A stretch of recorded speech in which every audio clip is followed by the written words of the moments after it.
오늘은 그대의 걸음마다 꽃이 피어라. 그대의 걸음마다 꽃이 피어라라는 제목으로 하나님의 말씀 증거하도록 하겠습니다.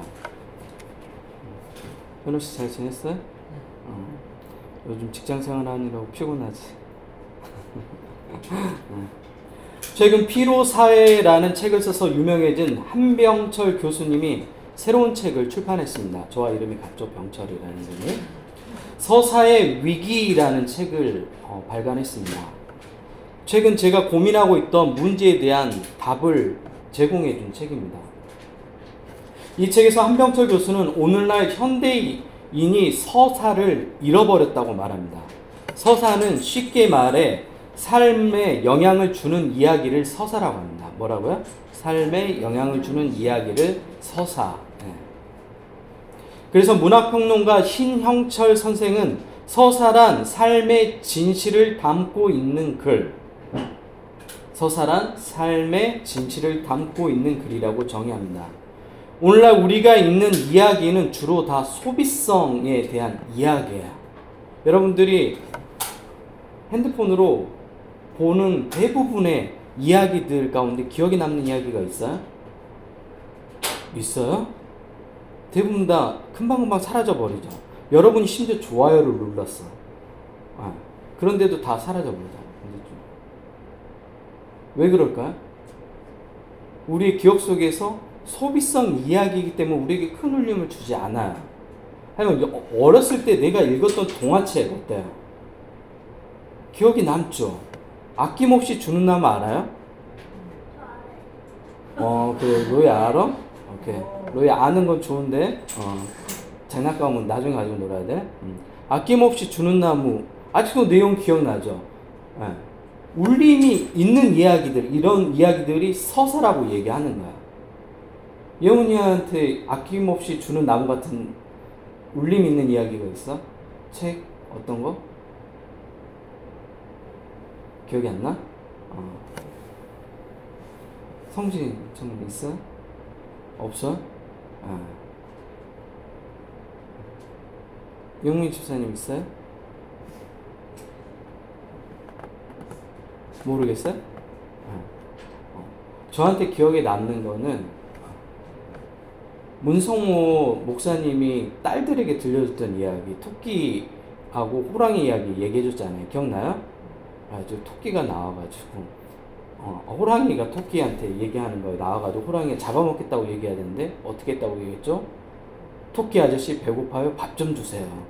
호랑이가 그렇게 얘기했다고 한 거 되게 인상 깊게, 물론 그 목사님이 각색을 한 거예요. 근데 되게 울림이 있었어요.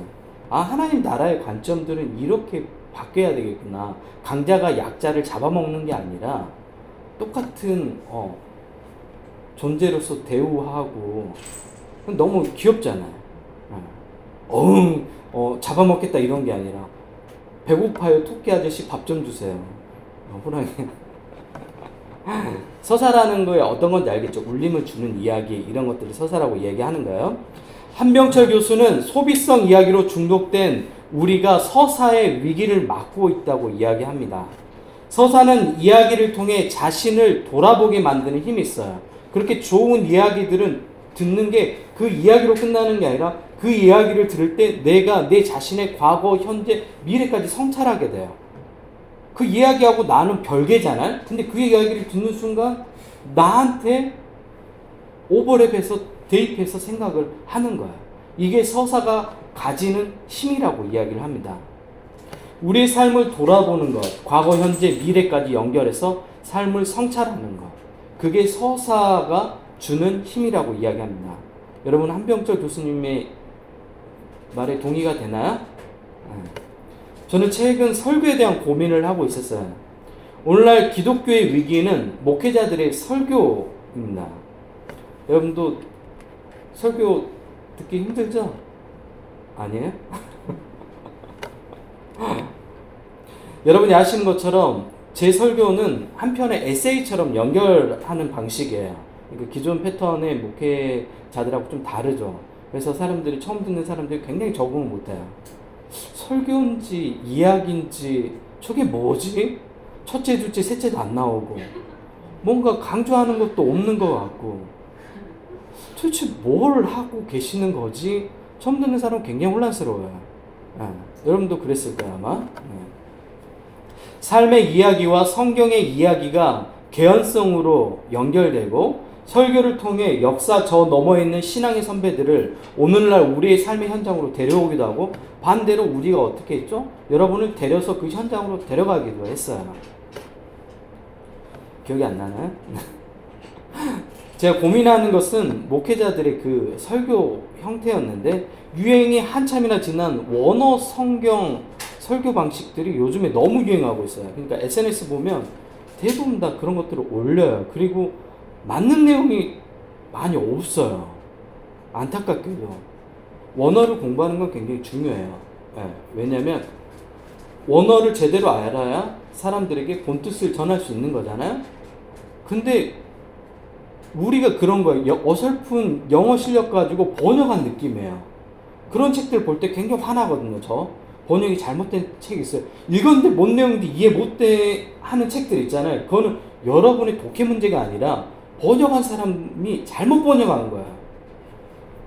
그렇게 위안 삼으면 돼요. 책이 어렵구나 생각하지 말고 번역을 왜 이런 식으로 했어? 이렇게 하면 돼요. 번역을 잘하면 잘 읽혀요. 책이라는 게 다. 구조, 논리적인 구조를 가지고 있기 때문에. 근데 마치 이런 것 같아요. 원어를 너무 짜집기 해서 하니까 본문의 이야기가 해체돼 버려요. 그 본문에서 들려주고자 하는 이야기가 사라져 버려요. 그리고 남는 건 뭐냐면 단어의 뜻만 남아 버려요. 그래서 너무 안타까운 거예요. 지금 이런 분위기로 넘어가고 있어요. SNS에서 막 자기 설교 올리시는 분들 많거든요. 목사님들. 그러면 그런 것들 보면 너무 답답해요. 한 20년이 지났어요, 유행이. 그걸 지금 하면 어떡해요. 전혀 대상을 고려하지 않는 거잖아요. 성경은 단어의 의미를 전달하려고 기록한 것이 아니에요. 오히려 반대죠.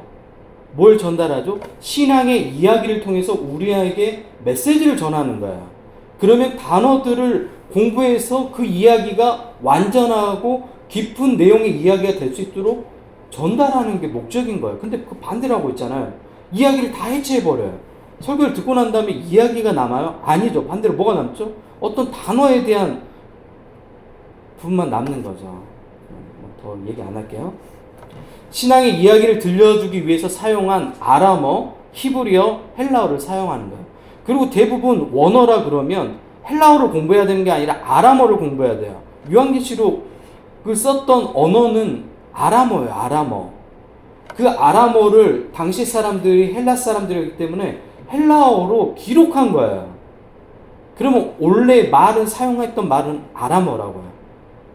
그러면 원어를 공부하려면 아람어를 공부해야 되는 거야, 헬라어를 공부해야 되는 거야. 아람어를 공부해야 되는 거야. 근데 아람어는 몰라요 또. 바보 같은 거죠. 그 답답한 거예요. 그런 보면 이야기를 하고 그리고 전문가들한테 맡기고 전문가들이 번역해 놓은 것들이 있어요. 그거 가져다가 그 사람들은 원어만 연구한 사람들이니까 그거 가져다가 쓰면 돼요. 근데 본인이 막 나서가지고 하고 그러니까 이상하게 해석되는 것들이 많은 것 같아요. 하여튼 안타까워요. 요즘에 그 또 유행이어가지고 이제 또 계속 갈 거예요. 그런 흐름으로. 오늘날 목회자들의 설교를 통해서 큰 울림을 가져본 적이 있어요. 설교를 듣고 난 다음에 나의 삶의 방향이 잘못되었구나. 내가 변해야지 하고 생각한 적 있나요?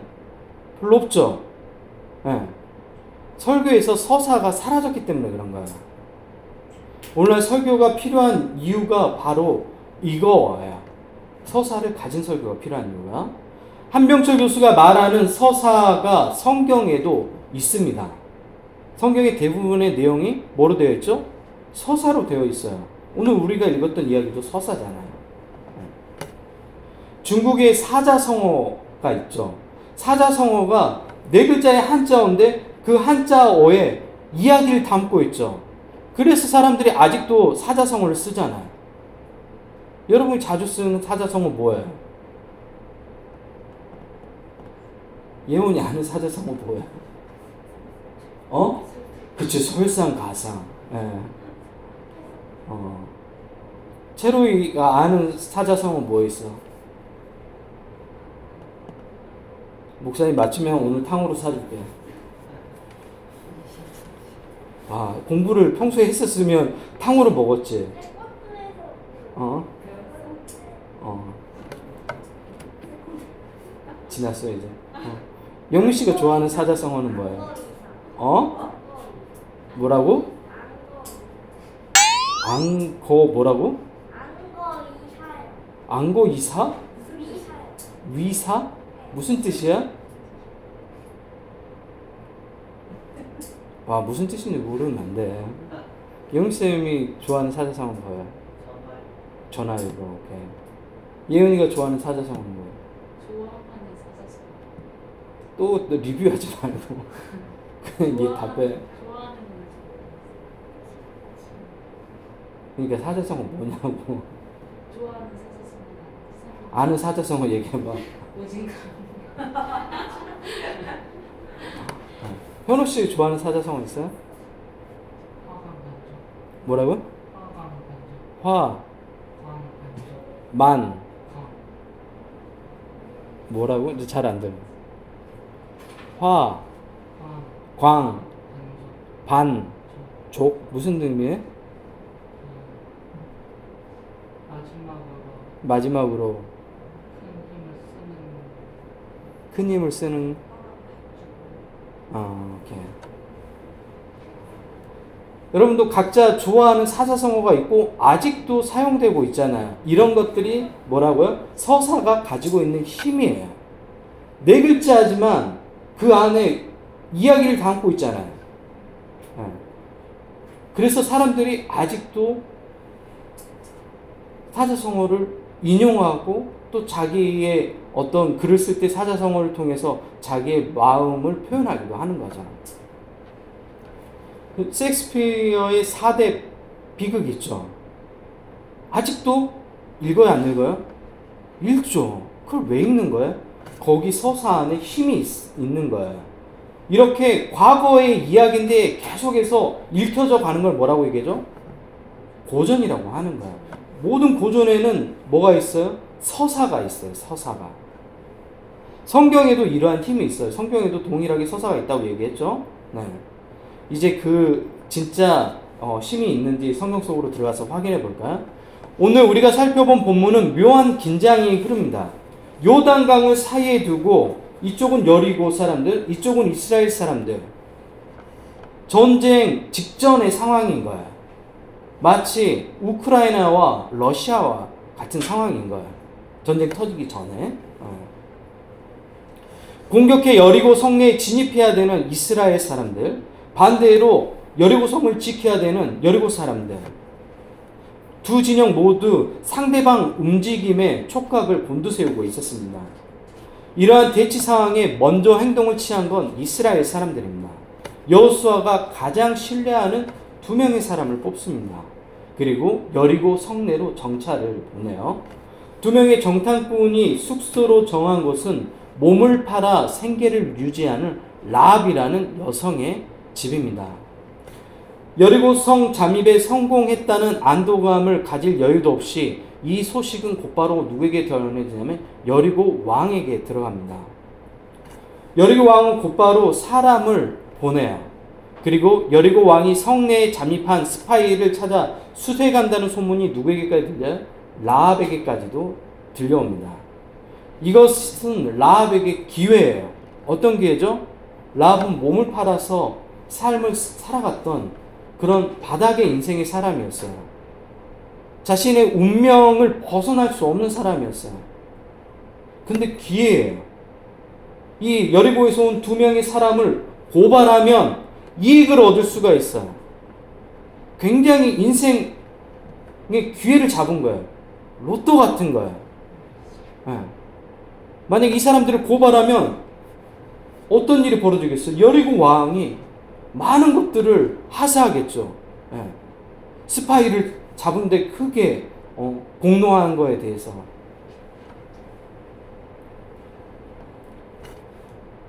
처음 보는 사람들이고 이스라엘 자신과 아무 상관이 없어요.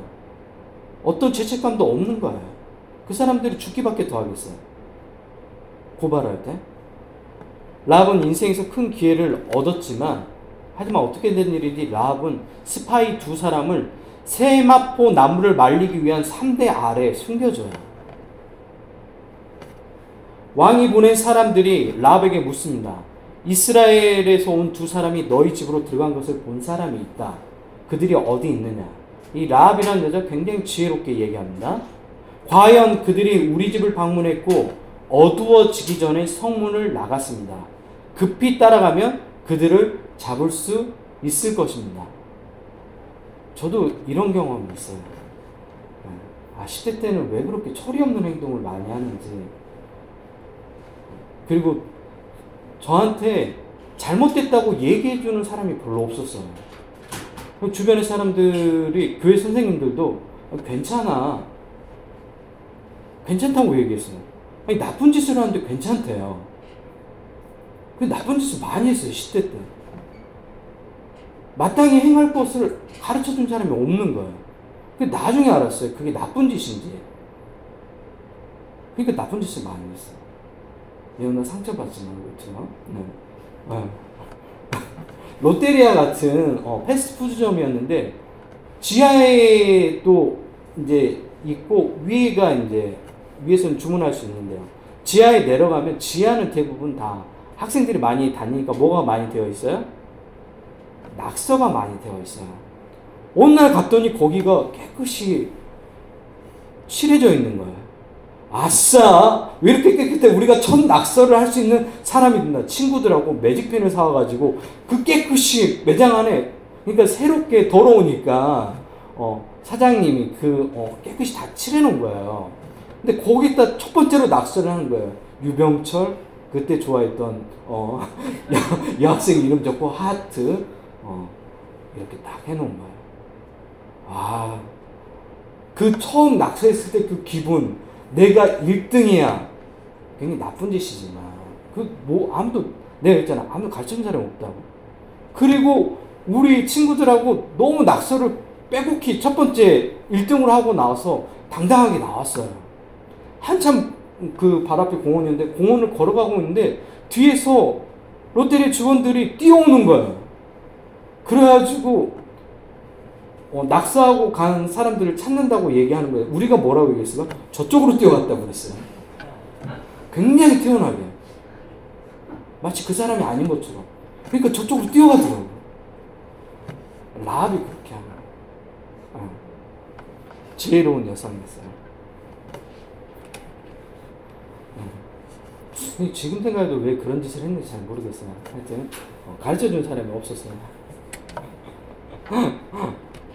라합은 지혜로운 대처로 이스라엘에서 온 2명의 정탐꾼을 살게 되었습니다.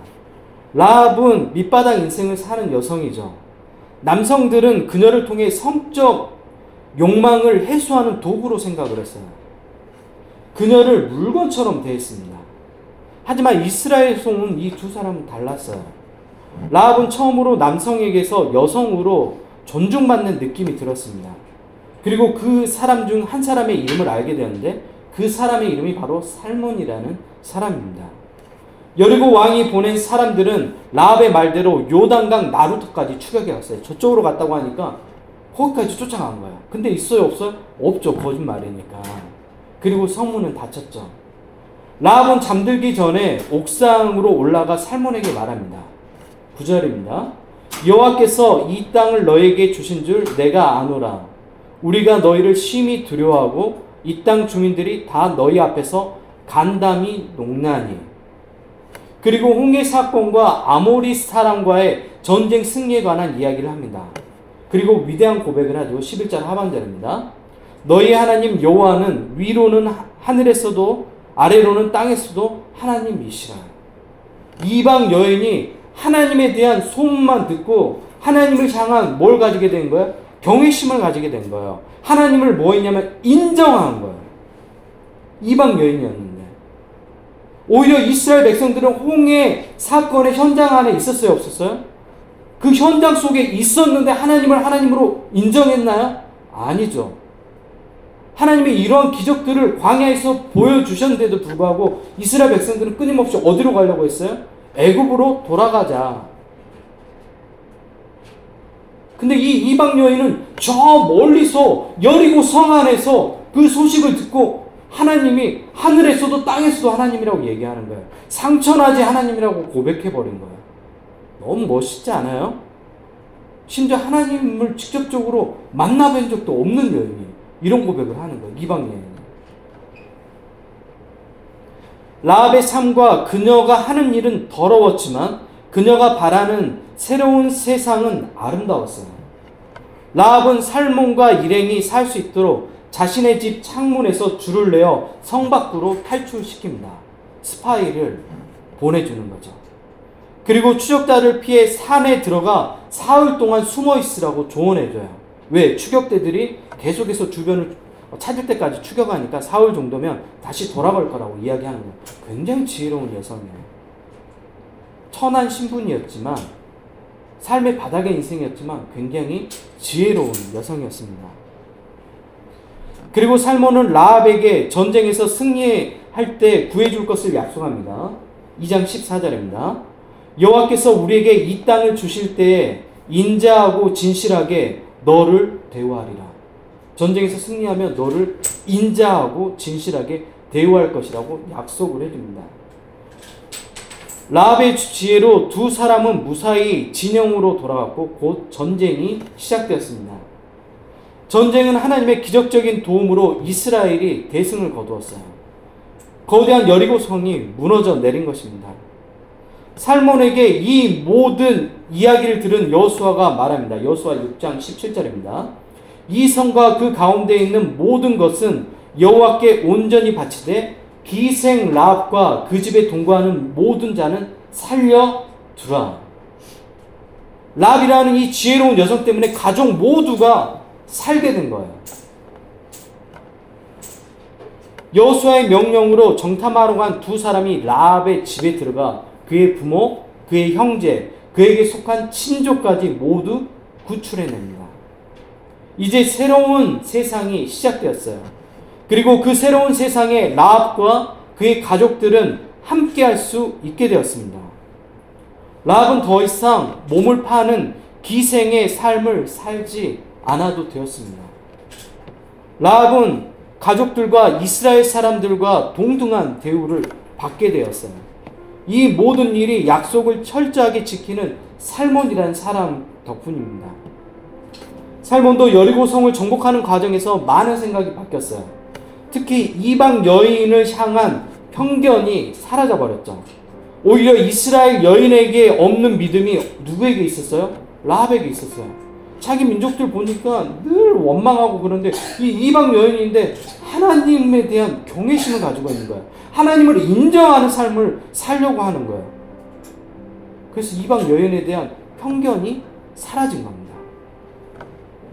두 사람은 죽음의 문턱에서 많은 일을 겪어서 그런지 서로를 잘 이해하게 되었습니다. 라합도 다른 남자들과 달리 자신을 성적인 도구로 대하지 않는 살몬에게 마음이 끌렸습니다. 이후 두 사람은 가정을 꾸렸고 보아스라는 착한 믿음 좋은 아들을 낳게 됩니다. 보아스는 여러분이 잘 아는 것처럼 룻과 결혼했고 그 이후 오벳이 태어나죠. 오벳이 바로 다윗의 할아버지입니다. 이 모든 일이 우연일까요? 하나님은 왜 라합이라는 여인을 선택했을까요? 이스라엘에 그 많은 여인들이 있는데 그 많은 여인들을 두고 왜 라합이라는 여인을 선택했을까요? 라합이 누구의 족보에 들어왔어요? 예수님의 족보에 들어왔잖아요. 왜 하나님은 이 라합이라는 여인을 선택했을까요? 왜? 굳이 하필이면 왜 그런 것 같아요? 현우 씨 왜 라합이라는 여인을 선택했을까요? 몸을 파는 여성이었고 이방 여인이었고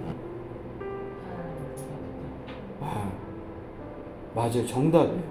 하나님을 인정했기 때문에 그런 거예요. 하나님이 라합을 선택했던 이유는 하나님을 인정했기 때문에 라합을 선택한 거예요. 이스라엘 백성들은 그 많은 기적을 경험했는데도 불구하고 그 많은 일들을 체험했는데도 불구하고 하나님을 인정하지 않았어요. 우리는 그렇게 생각하죠. 내가 그 일을 경험하면 하나님을 경외하고 살 거예요 라고 얘기하잖아요. 그렇지 않아요, 여러분. 성경이 보여주는 것은 그 많은 기적을 경험한 사람들이 하나님을 배신해요, 결국은. 자기 욕망 때문에. 라합은 어떠죠, 오늘? 그 일들을 경험한 적이 없어요. 그 이야기를 들었어요. 그런데 하나님을 인정했단 말이에요. 라합이 하나님을 인정했기 때문에 라합이 왕의 가문이 되는 영광을 누리는 거예요. 라합은 살문을 통해서 새로운 하나님의 나라의 삶을 살게 되었죠. 라합은 삶의 걸음마다 무엇이 피기 시작했죠? 꽃이 피기 시작한 거예요. 누굴 통해서? 하나님을 통해서. 누굴 통해서? 살문이라는 정말 마음 따뜻하고 믿음이 좋은 남자를 통해서. 하나님과 함께하는 사람들에게는 반전의 인생이 있습니다. 욕망이 아닌 하나님 나라의 가치를 선택하는 사람들에게 주는 은혜인 거예요. 우리의 인생이 라합 같지 않나요? 헤어나올 수 없는 시궁창에 계속해서 빠져있는 것 같지 않아요? 계속 되풀이되는 것 같지 않아요? 내 상황이 바뀌지 않는 것 같지 않아요? 뭔가 헤어나오려고 해도 계속해서 바뀌지 않잖아요. 늪에 빠진 것처럼 더 허우적거리는 내 모습이 보이지 않나요? 우리가 하나님을 온전히 하나님으로 인정하면 하나님이 우리를 새롭게 하실 거예요. 내가 먼저 새로워지지 않으면 새로운 나라를 볼 수 없는 거예요. 라합이 왜 새로운 나라를 볼 수 있게 된 거죠? 라합이 새로워졌기 때문에 새로운 나라를 꿈꿨던 거예요. 그래서 여리고 왕에게 고발하지 않고 그 두 사람을 숨겨뒀죠. 라합이 기대했던 건 하나님이 통치하는, 이스라엘의 하나님이 통치하는 그 나라를 기대했단 말이에요. 여리고의 왕의 통치 어땠어요? 힘으로 약자를 누르고, 남자들은 여성을 성적인 도구로 사용하고, 자신의 모든 성적인 욕망을 여자에게 쏟아붓잖아요. 그런 삶을 계속해서 살았단 말이에요. 근데 하나님이 통치하는 나라는 다를 거라는 기대가 있었던 거예요. 왜? 광야에서 들려왔던 많은 이야기들이 있었기 때문이에요. 내가 먼저 새로워지지 않으면 새로운 나라, 새로운 사람, 새로운 삶을 살 수 없는 겁니다. 여러분, 새로워져야 됩니다. 우리가 어떻게 새로워질 수 있죠? 아, 나 새로워져야 돼. 결심한다고 새로워져요? 아니죠. 그럼 어떻게 새로워질 수 있죠? 하나님께 의존하는 거예요. 어린 아이와 같은 믿음이라는 건 다른 게 아니에요. 어린 아이들에게 전부가 누구예요? 부모가 전부예요. 제가 얘기했죠. 유아기에는 누가 전부예요? 부모가 전부예요. 청소년기에 누가 전부예요? 친구가 전부예요. 20대 되면 누가 전부예요? 부모? 없어요. 필요도 없어요. 누가 전부예요? 자기 여인, 연인, 남자는 여자친구, 여자는 남자친구. 가족도 필요 없어요. 누가 전부예요? 연인이 전부예요. 근데 이제 30, 40대 결혼하고 나면 누가 가장 소중해요? 가족이 가장 소중해요. 아이러니하죠? 다시 가족으로 돌아가죠. 여러분 물어보세요. 그때는 이제 친구들도 별로예요. 가족이 소중하죠.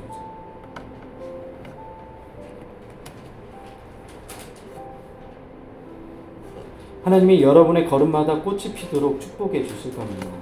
옆 사람에게 이렇게 축복할까요? 그대의 걸음마다 꽃이 피어라. 이 시간 같이 기도할까요?